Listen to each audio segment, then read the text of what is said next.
Welcome back, everyone. So what I have here is a Sony Mavica. This was kind of a later model. It's a dual media, so it will actually use memory sticks, which is kind of cool. I'm pretty sure I have a few memory sticks kicking around somewhere. But anyway, this camera, it has a bit of a problem.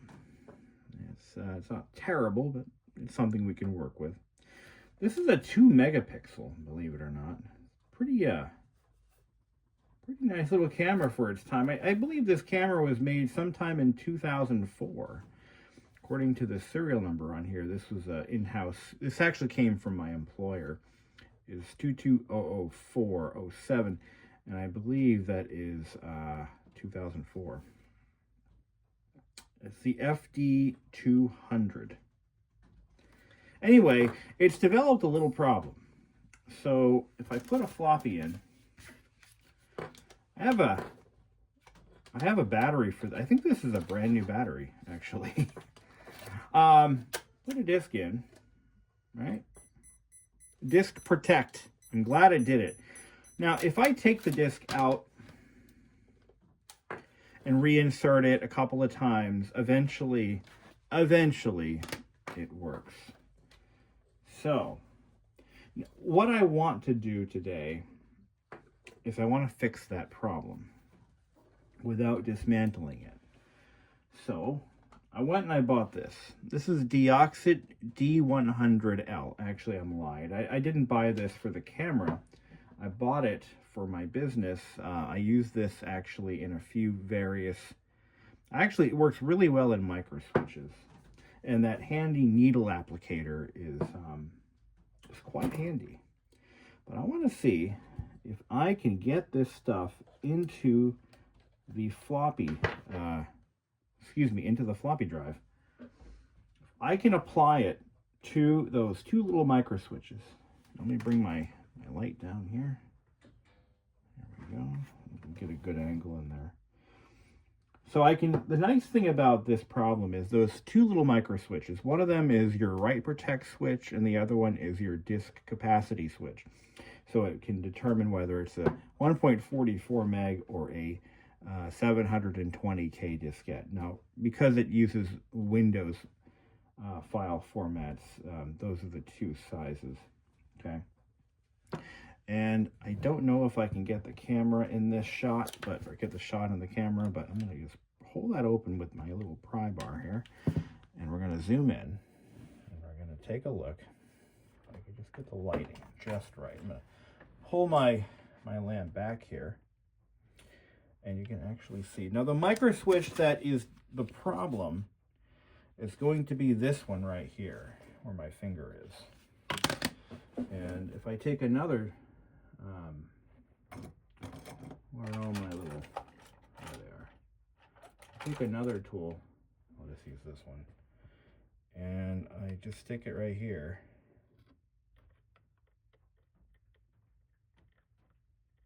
Yeah. So this is the switch.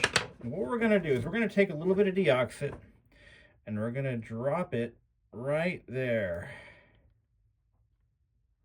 Now, this issue could also manifest as a fault or as a disk format, disk format incorrect or something to that effect. You don't want to use the sprays on this. You want to use the dropper because it gives you a nice little precise little, and I can manipulate the switch with the needle here. You can see that. Just like so. And then we're going to take, probably use the same tool, and we're going to just kind of manipulate that switch a few times to let it work its way in there. Right? All without taking the camera apart. Now the proper fix, if there was one, would be to take that switch out and replace it. I mean, that would be the correct way to fix this. Now what you could do, if that was your goal, if that's what you wanted to do, you could then go ahead and you could probably just solder the connectors. Actually, it would be a normally, what is this? Going to be a normally probably normally closed over here. So it probably closes the switch when you put the disc, put a 720K disc in, or in the case of Write Protect, it closes the switch, okay, in order to enable Write Protect. There's two different ways we can fix this if we were to do it the hard way. That is to pull the camera apart, and we're not going to be using 720K diskettes, right? I mean, that's probably not going to happen, although I'm going to try it and see what it does. So we're not going to be using 720K diskettes, but what we could do is we could go ahead and just remove this switch entirely and move it over here to the other side, right? Alternatively, we could go ahead and disable Write Protect altogether and just solder the two pins closed, take the switch out, right, and jump the two pins. That is an option we have. We could so totally do that, but we're not going to do that. All right? Yeah, we are not going to do that, my friends. I'm going to go ahead and put some of that juice on the disk capacity identity switch as well, just for fun. Now, I don't want to make a freaking mess. I'm going to just take this little swab and just swab up the remainder. Might as well run a disk cleaning disk through it while we're here. So let's go ahead and turn it back on again. And I am pretty confident that this is going to fix it because I see these micro switches failing all the time in car stereos. All the time. And look at that. All fixed. It fixed it, my friends. We fixed the problem. Oops, I hit the wrong button. I'm going to turn it on. We're going to eject the disc. Now, these cameras are great to have around if you're a vintage computer collector because they're fun at parties. I mean, you take one of these out to a wedding and you start taking people's photos with one of these fucking things, you're going to get some funny looks. Let me tell you. I recently did pretty much that. I actually brought one to one of the vintage computer gatherings, and just for fun, and I just started taking pictures with it, and everyone kind of got a kick out of it. I thought that was kind of cool, and I still have those photos. I transferred them to my Pentium 133 laptop. I think it was my compact. Anyway, let's pop in a 720K disc and see what it does for us. Disk error. Disk error. Well, let me format it. Let's find out. That's a good 720K disc. It won't let me do it.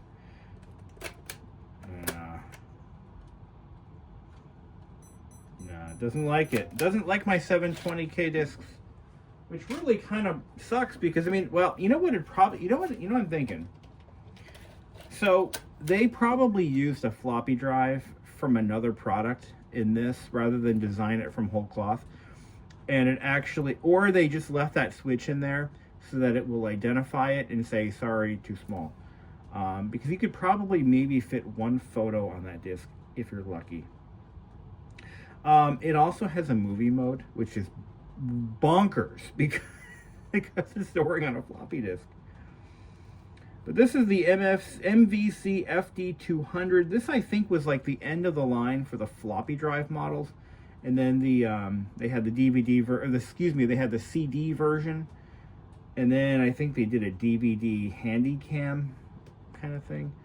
And by that point, it was the market for these had gone completely to memory cards. Nobody wanted floppy disks anymore. It was, 2004. That can't be right. I got to look this up. That cannot be right. This thing's probably from 1999 to 2000 or so, maybe 2002. But anyway, so let's go ahead and format that disk and take a couple of snapshots and see how they go. So this thing does 640 by 480, I believe, max.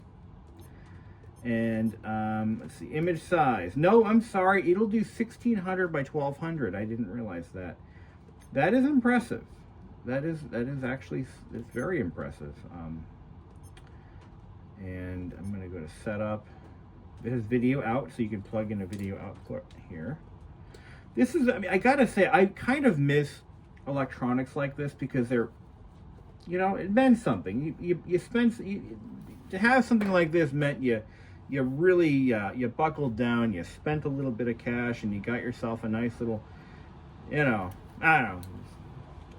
Nowadays, it's all about how big your smartphone is. Oh, you have a 5-inch smartphone. You're poor. Yeah.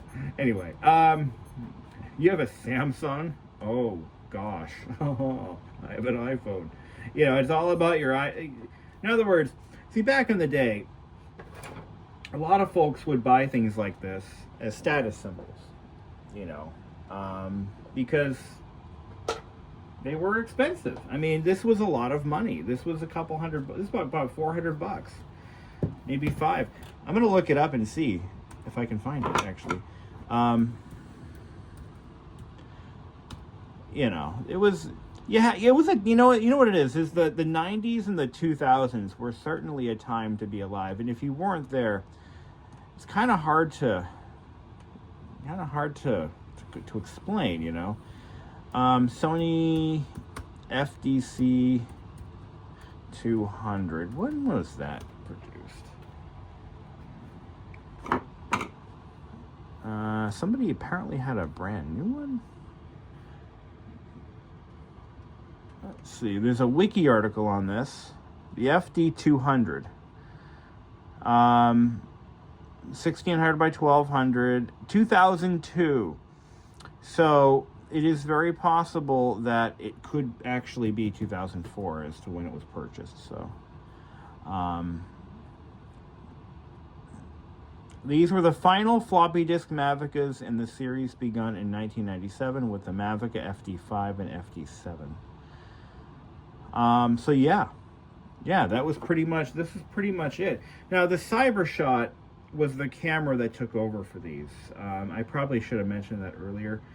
I personally bought 3 CyberShots in my lifetime, and I loved them. I really did. And I swear I still have one. I have one of my CyberShots still, but the original one was sold off many years ago, and the last one, I have no idea what happened to it. I don't know if I sold it or if it broke, but clock defaults to December of 2002. But yeah, this is a nice little camera. Let's go ahead and take a photo with it. Here. Now, the thing that really frustrates me is it doesn't, and because I have a fairly modern iPhone, you know, it doesn't zoom out enough. But for macro shots, really close up stuff, maybe it'd be okay. But let's take a picture of that. Now that's at 1024.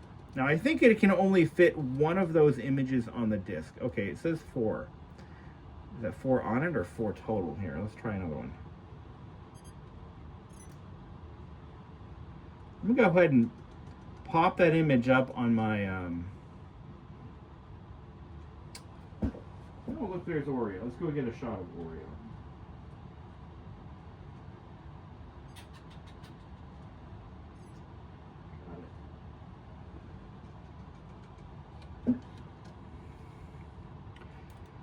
And let's see. Let's get another shot of the room here.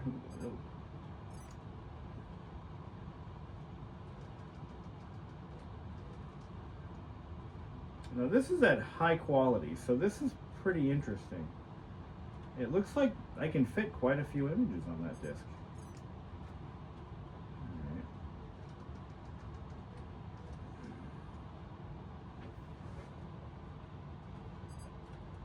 Zoom in on one. One of the things I've always loved about Sony cameras is their image quality was always pretty good. The contrast, the black level, the white level, black level. I'm not a photographer, so I'm not going to be using photographer terms. But what I'm saying is the image quality. I have never had a problem with image quality on a Sony camera. The Cybershots, the Mavicas, they always seem to be a cut above the Olympuses, the Canons, all the ones that were in the lower price range. And I think the reason for that is, and now that I'm saying it, I'm thinking about it, these cameras were not cheap. These were fairly expensive.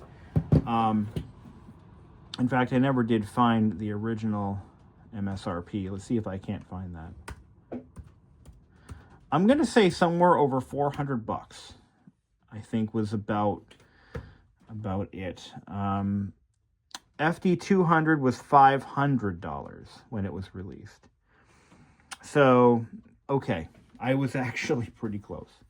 So this is a $500 camera in 2002 when it was released, and that was a lot of money. So you would have expected a reasonable image quality. I don't actually have the specs in front of me, but other than the resolution of the CCD, or did they use CCDs on these charge coupled devices? Or were they, hold on. All right, the image, so I just looked it up. The image sensor is in fact a CCD charge coupled device, not CMOS. And it's not, not anything else. So let's see what we got here. White balance presets, there are 4 of those. ISO 100 to 400. 2 megapixel 4x3, 1600 by 12 max res. We've got a focal length of 37 to 111 millimeters. Optical zoom is 3x. It does have optical zoom, so this was a pretty nice little camera in its day. Only a 2.5-inch LCD.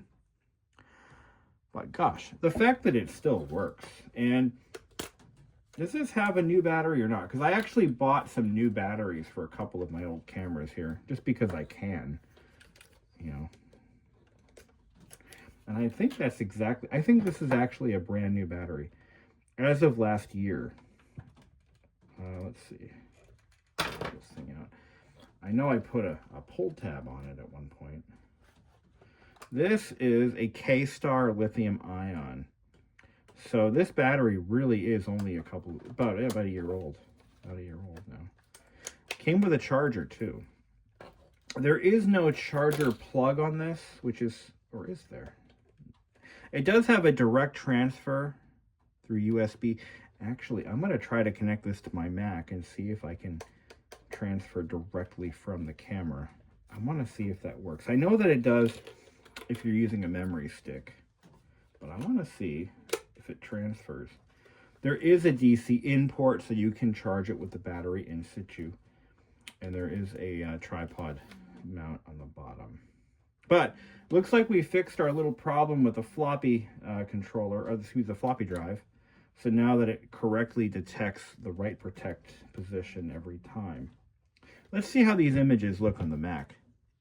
Now the moment of truth. Will it actually interface with my Mac? I know that will work. Sure of it. But will it read the floppy, or is it just for the memory stick? Let's find out. USB mode, floppy disk. Ooh. Okay. Looks like it's working. And look at this. It comes up with the old memory stick logo. Look at that. And there are my images. That sounds bad.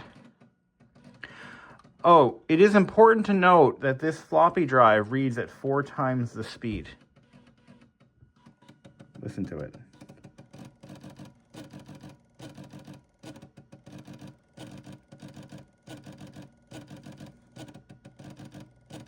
Look at that. It's trying. I think the disk might be bad. That's okay. It's trying to read it. Should probably clean the drive. There's one image that hasn't loaded yet. Let's Let's open one of these up and see what it looks like.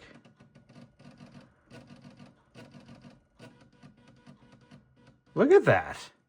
Can you believe that? Look at how, wow, that is impressive. Now, okay, it does have a hard time with some spots. I mean, but look at that. That was taken with a camera that is 21 years old.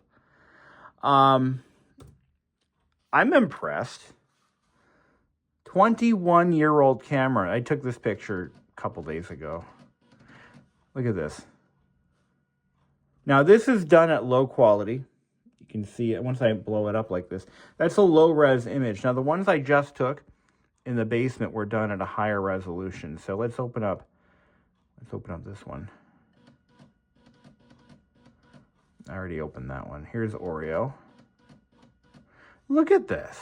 Taken with a 21-year-old Mavica and hooked up to a 1-year-old, less than a 1-year-old MacBook. Look at that. That isn't bad. Now, that's not at high quality. There is a mode that's higher than that. I'm going to take a couple of shots. I'm going to format the disk. We'll eject it. And look at that. It disconnects. Now, that bears mentioning that I could probably use this as an external floppy drive reader. Excuse me, as an external floppy drive. Let's try it. Huh? There. Will it read a floppy? That is not... Oh, it's not going to read this one. No. This is formatted Mac, but this one's formatted for Windows. So, it's reading it. It is reading it, guys. Look at this. Look at this. It's reading them. It's reading these files. Now, these are all write protected. All these files, will it write to it? Will it write to it? I don't know. New text file. Nah, forget it. I'm not even going to try, but maybe I should. Is it write protected? It might actually be. A lot of these were write protected. No, this one's not write protected. But look at that. You can use it as an external floppy drive for your computer. And it reads at 4 times the speed. How cool is that? Let's see. I gotta think. I only have 700K free. So I have to make a new folder. Yep. I can make a folder. Now, how cool is that? All right. I'm telling you, these things can be had for a real bargain, and they are versatile. So let's go. Let's take a high quality photo with it and see what it does. So I got a whopping 4 images at 1600 by 1200, I believe, resolution. So 4 images. That is its highest supported res. Let's see what these look like.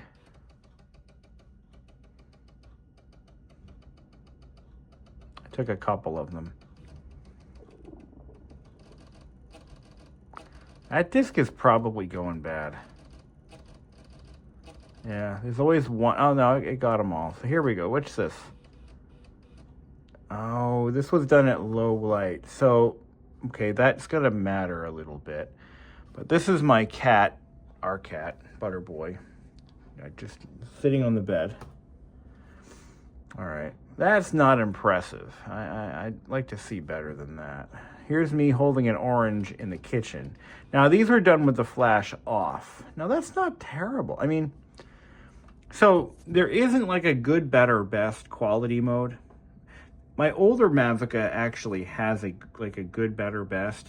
And then you set so in addition to the resolution, I'm not terribly impressed, but then again, I've been spoiled with modern you know, my iPhone has an amazing camera. So here's what I took with the flash on. Now, here's a feature that you don't really see anymore, and that is red eye reduction flash. And what it does is it produces a series of quick bursts, and then it shoots the image. And the idea is those quick flashes that happen at first, they're designed to cause your pupils to dilate before the final flash, before the image is taken. And it's red eye reduction. And it's a feature that doesn't really seem to exist anymore. At least not on smartphones anyway. And I think my last digital camera didn't have that either. Here's my last image. This was my living room with the flash. So in brightly lit areas, you can see it has better detail. But when it gets dark, it does kind of struggle. Now, this is a camera that was released 23 years ago. So you have to give that some consideration. 23 years ago is when this camera hit the market. So I am fully impressed. I did not realize that it would interface with I knew it would connect to my Mac, but I didn't think it would let me use the floppy drive. I thought it would just, you know, it would just allow me to use the memory card option. There you have it, guys. The Sony Mavica FDC200. MVC FDC200. FD200, sorry. Were these still made in Japan back then? Yes, it was. See, cameras that were made in Japan were that was where their better cameras were made. The cheaper ones were made in Malaysia, China. The good ones came out of Japan. Thank you for watching, and have a great day.